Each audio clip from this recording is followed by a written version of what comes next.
everybody, happy Sunday. I hope that wherever you are and whatever you are doing, you are safe and you are with someone you care about who also cares about you. Check out my berries. I got lots and lots of blackberries. I still haven't had chance to do much with them. We've been busy. We've had friends visiting, and so I haven't done as much in the garden as I ordinarily would. But I am still having blackberries for breakfast. I had raspberries, blackberries and strawberries for breakfast this morning. And, you know, things are going really well in the greenhouse. Unfortunately, as you can see, while I have carried out some butchering of my plants, basically removed a lot of the lower branches to try and encourage some airflow and to try and encourage all of these wonderful tomatoes to ripen. You can see they're starting to turn. They just haven't ripened yet. Like a few more days, I think. Hopefully this time next week, I'll be telling you about all the wonderful ripe tomatoes I've been eating. I had to cut back some of these plants just to kind of give me some fresh air, also to make sure that I don't have any, you know, disease or stuff. I need to kind of take some more of these leaves off just to ensure that things remain healthy.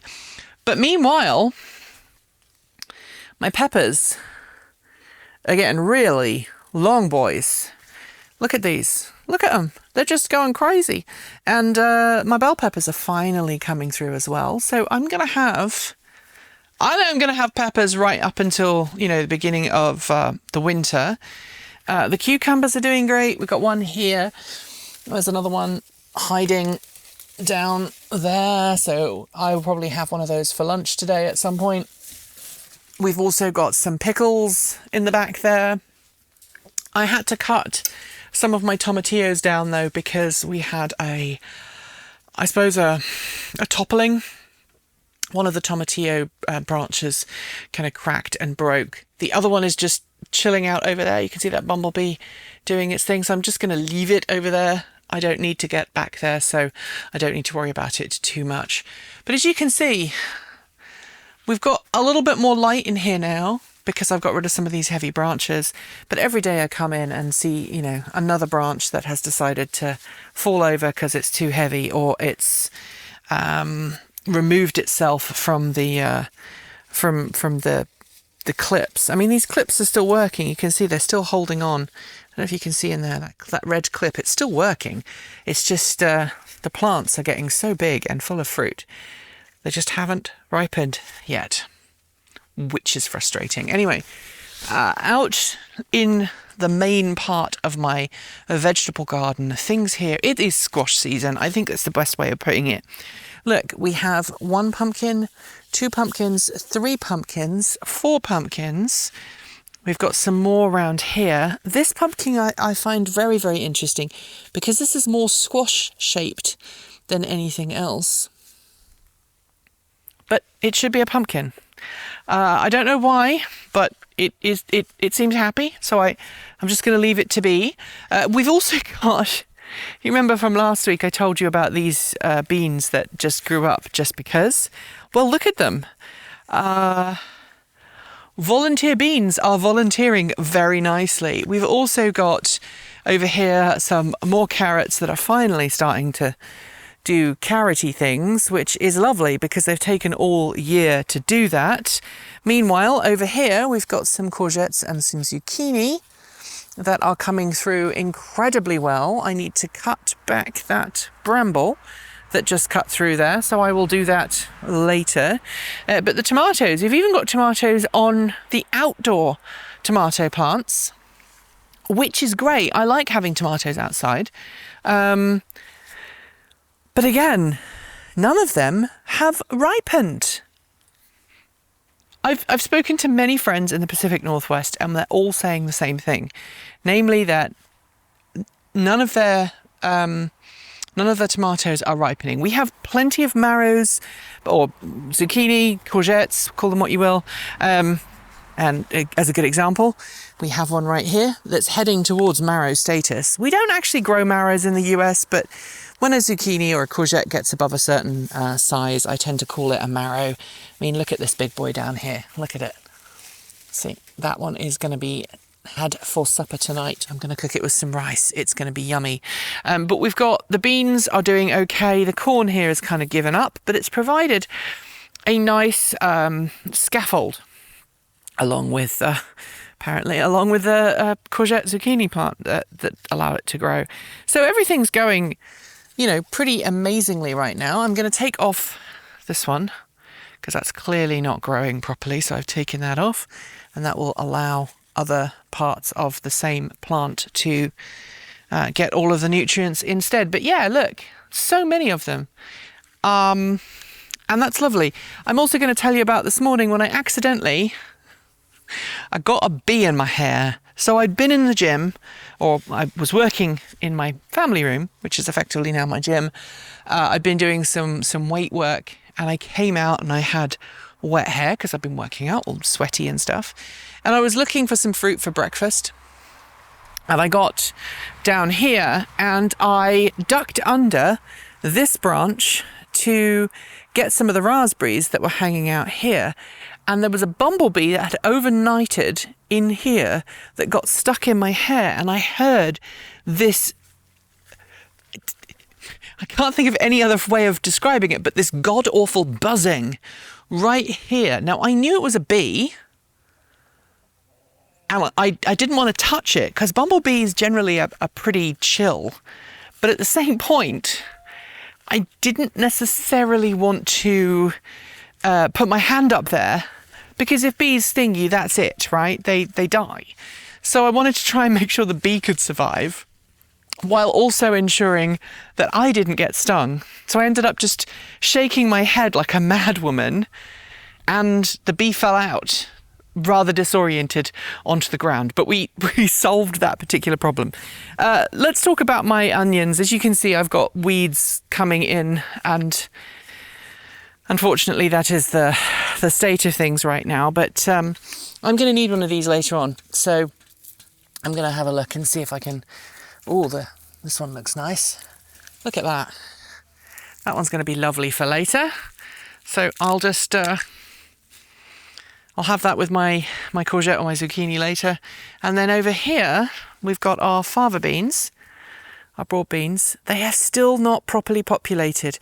So I'm just leaving them a little bit longer, and then I'll harvest some. But they are getting towards the end of the season. These ones I've got some beans in. Yeah, I might take those for later. But other than that, my attention is really starting to turn towards protecting what I've grown through the winter, ensuring that I can keep my potatoes and my tomatoes, and also my all my other veg, and that I can keep them cool and allow them to provide sustenance through the winter, because food prices are becoming ridiculous. Obviously, because of import tariffs, things are really expensive. Look at these lovely bees. Look at them. That one's cleaning their legs. Wonderful. And there's another one. Look, they're coming in on all the raspberries. So I want to try and be as self-sustaining over the winter as possible this year. But we don't really have anywhere cool that is also dry, that is also indoors. So we need to work on that. Unfortunately, though, we're going to have to finish today's video with some bad news, which is the death of a lot of our sunflowers.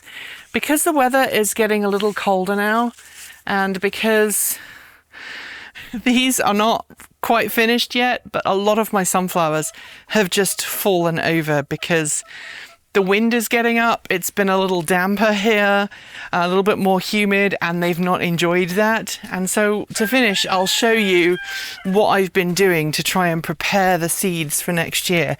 So all these sunflowers fell over the weekend, and as you can see, we've got some seeds coming in here quite nicely. So I'm planning on drying these all out. And once they've dried out a little bit more, I will actually take the seeds out. See if I can get one out right now. I will take these seeds out, and I will hopefully be able to plant them in the spring next year. I would like to have as many of these as I possibly can. Maybe I'll use some in cooking as well. They smell glorious, sunflowery. Do you store your seeds over winter? And if you do, how do you do it? Do you store your veg over the winter, and how do you do it? Do you have like a dry cellar? Do you do the sand trick where you put things in a box with sand to keep them out of the sun? There's another sunflower seed there.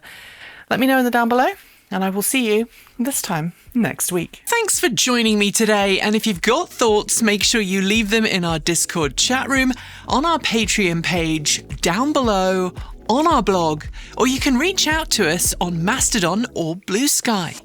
Thanks to the amazing list of people scrolling by on your screen right now. They are part of the massive community of supporters who make this channel possible, helping us through Patreon and YouTube, covering our bills, paying our team, and helping us to remain 100% independent. If you'd like to join them and see your name listed here, just follow the link below. We've got options available across a wide range of different price points from just $1.50 US a month. A massive welcome to our newest supporters: M. Wessie, Les Magnar, MX Flounder, NYTMR, Thrill Nelly, Hernan Giraldo, Christopher Bloodworth, Eric Rouvier, Ronnie E. Bickers Jr., Brett Mason, George Piney, Mega XLR, Robert Coghill, Peter Vodka, Gary Wood, Dessa Bird Traveller, Tim van der Leung, Mike Clark, Kyle Olin, Rob Hutchinson, Tony Ladig, Chris Nichols, Tempest, Adrian Atwater, Doug Lloyd, Mitch Rasner, and Brad. To join the list and get your shout out, become a paid Patreon member for your moment of fame, and you can even gift membership to someone else. If you'd like to support us with a one-off donation, you'll find links below to make Ko-fi and Bitcoin donations, and we even have an old-fashioned PO box you can reach us at. Address on our website.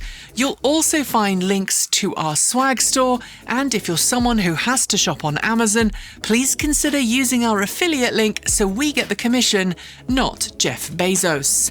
So we can continue to focus on making our content even better and reduce burnouts, we are being a little freer with our release days, but plan on dropping new content every Tuesday, Thursday and Saturday on our main channel, plus something on Sunday over on TE Take 2. If you want more, the mighty algorithm that hates us thinks you should be watching this video, but we think this one is one you should also check out. Be awesome, be kind, be intentional, and don't forget to resist. Keep evolving.